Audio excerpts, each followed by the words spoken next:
Coucou les amis poissons, bienvenue sur votre guidance pour ce mois de février 2024. Alors avec l'alias K, on va aller voir votre énergie du mois. Qu'est-ce qu'on a pour nos poissons? Eh bien, il y a trop de choses, alors je ne prends pas. Qu'est-ce qu'on a comme énergie pour nos poissons février? Eh bien voilà. Ok, allez, regardez, on a une signature. Une signature, un contrat, quelque chose que l'on va officialiser. On va peut-être s'engager dans un achat, dans une, je sais pas moi, un mariage, un Pacs. En tout cas, on s'engage ce mois de février, on signe quelque chose, un accord. Euh, la signature, c'est aussi le symbole de trouver une solution, trouver un accord avec quelqu'un, hein, d'accord? Donc, on a cette énergie de signature, de trouver un accord. Et puis avec, eh bien, écoutez, on a le triomphe, la joie, les bonnes nouvelles, le bonheur. Donc, on va conclure un pacte, on va conclure un accord, on va conclure quelque chose entre plusieurs personnes ou entre deux personnes où on va s'engager avec soi-même aussi, hein, de prendre soin de soi, d'avoir je sais pas moi, une activité sportive régulière. Bon, voilà. Donc, on est dans cette énergie d'engagement et de contrat. On va mettre une petite carte des miroirs sur ces deux cartes. Et bien voilà, hop. On a la carte de l'hérédité. Donc, on va prendre l'engagement de prendre soin peut-être de nos parents, de nos aïeux, hein, de nos enfants aussi peut-être. L'hérédité, c'est aussi s'engager à avoir un enfant peut-être avec son partenaire pour agrandir un petit peu l'arbre généalogique, d'accord? On est sur cet engagement de transmission aussi, hein, transmission des acquis, transmission de l'expérience. On peut parler aussi de la sagesse, d'une certaine maîtrise. Si on est sur le côté professionnel, par exemple, on s'engage à transmettre. On a peut-être un stagiaire cette semaine, ou ce mois-ci en tout cas, à former. Vous voyez, il y a peut-être quelque chose comme ça. Bon, vous le mettez à ce que vous vivez, les amis, hein, ça peut être tellement de choses. Très bien, on va aller faire un petit tour du côté de l'amour. Alors, qu'est-ce qu'on a pour vous, les amis? Ok, celle-ci qui voulait tomber. On est sur le facteur religieux. On vous dit votre vie amoureuse subit l'influence de votre religion et de votre voie spirituelle. Nos croyances, les amis, qui peuvent un petit peu heurter la sensibilité de notre partenaire ou peut-être qui nous empêche aussi d'avoir l'ouverture nécessaire pour aller de l'avant, pour rencontrer quelqu'un de sympathique qui a peut-être pas les mêmes idées que nous, hein, d'accord? Voyez, on est un petit peu sur les croyances qui nous enferment, les principes d'éducation, la religion.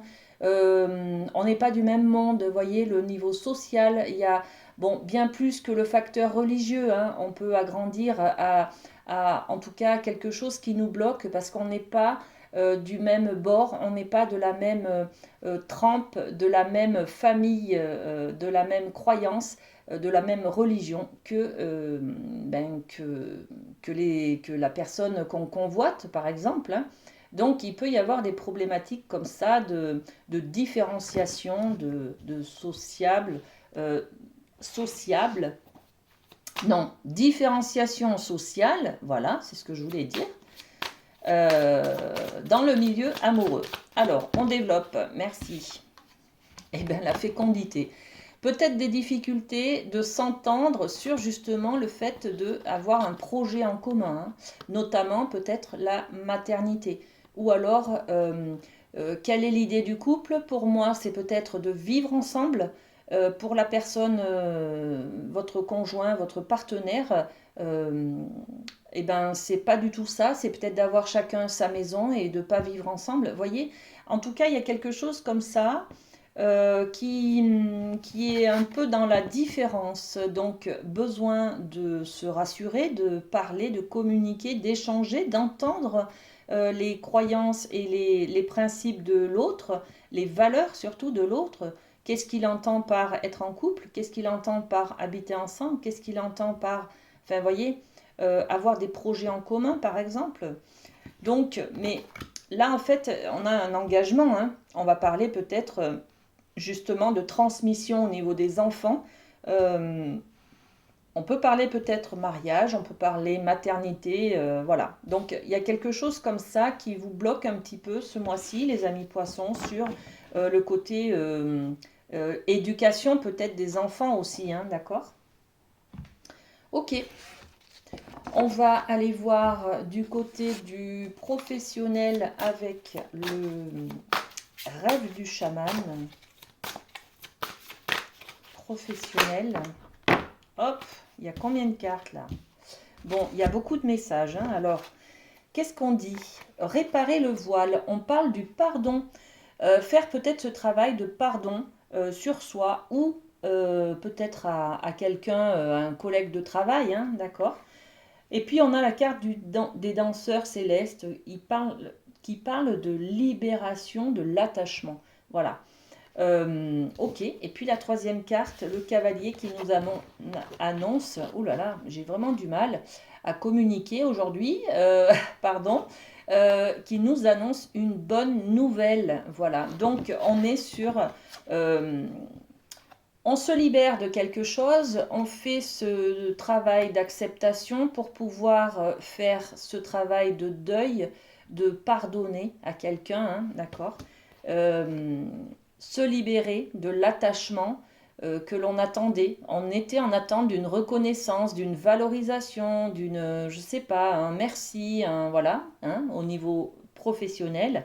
Et puis en fait, et bien, du coup, il y a une bonne nouvelle qui arrive. Alors on va développer un petit peu avec les miroirs. Qu'est-ce qu'on peut rajouter sur ces cartes? Au niveau du pardon, qu'est-ce qu'on doit savoir? Qu'est-ce qu'on peut rajouter? Merci. Le fait de se sentir enfermé, isolé, rejeté peut-être, pas reconnu justement, d'accord? Un peu seul, voilà. Seul, incapable aussi, hein, pas à la hauteur par exemple, ou de... Ouais, il faut se pardonner d'avoir peut-être des pensées que l'on n'est pas assez qualifié, que l'on n'est pas assez compétent, qu'on ne vaut rien. Vous voyez, il y a quelque chose comme ça, hein. Ok, qu'est-ce qu'on doit libérer là au niveau de l'attachement? On veut absolument qu'il y ait quelque chose. On est dans l'attente, hein. On est dans l'attente de quoi? Ben, ouais, la maison. La maison, c'est le foyer. Au niveau professionnel, c'est le patron, c'est l'administration, c'est la maison mère, c'est le siège social, d'accord? Donc, on attend de sa direction, de son chef de service, oui, de la hiérarchie, euh, une reconnaissance, quelque chose comme ça. Et là, on vous dit, hein, il y a une bonne nouvelle qui arrive. Donc, c'est peut-être ça. Qu'est-ce qu'on a derrière hein, cette bonne nouvelle? Et bien voilà, regardez, la joie, l'union, la fusion, on vous reconnaît là, ça y est, vous n'êtes plus dans cette énergie-là de solitude, vous êtes accepté, il y a une bonne nouvelle, c'est une union, c'est une association, on est dans la joie, on a une reconnaissance. Regardez, on a des signatures, on a des facteurs religieux, on a envie de faire des bébés.